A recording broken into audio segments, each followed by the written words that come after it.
No, I mean, I typically did end-of-year meetings with all coaches. It was just my thing. And we'd sit down, and they knew the agenda. We'd talk about recruiting, resources, their staff, their contract, just all those things that we were doing. I had a very simple agenda. We want to hit all those topics with each coach, whether it's John Michael or whether it's Scott Satterfield. So, no, it's unfortunate. We knew he was dealing with this. I mean, he went to see his father a handful of times during the season. We tried to do it during the bye week. That's why we didn't go up to do the Lamar thing live in Baltimore. We did it by video because I wanted him to be with his family, his mom and his brother as much as his dad and his family health. But, the schedule worked out. We were in Raleigh a couple times. He got to go over there when we played and Wake Forest. So he snuck over there and got to visit. He was balancing that during the year, but I think he stayed incredibly focused on the team. From the time you put the letter in the certified bail, and then you realized Neely was resigning, did you reach out to Mary Nixon or anyone else on the board to maybe reconsider your resignation at that point? I did not. At that point, not hearing from anyone, I did not. As you mentioned, if you knew Neely was leaving, that might have made you reconsider.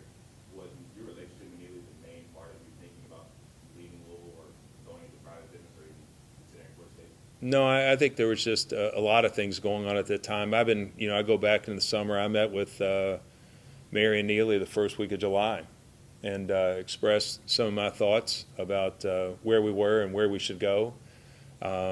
Maybe just over the coming months, those thoughts, certainly were in the back of my mind as to what was next for me. It's difficult when you love this place like I do and think about what your exit plan is going to be. There's no easy exit. There wasn't here either. And that's the hard part is, you're going to take some level of criticism and some scrutiny. Was it all Neely? You're trying to point to one thing. It wasn't all Neely. Neely and I enjoyed some good times as well. But I think that I was thinking about what I thought was best for me and my family at that time and where I was. And what all that we had going on and all the challenges, not to make this too hyperbolic, but it was like dog years being in this role the last 4+ years. I worked a lot of hours, a lot of weekends, a lot of nights, a lot of initiatives, a lot of fundraising, all that if I listed out accomplishments to bore you guys on behalf of the staff, it was exhausting.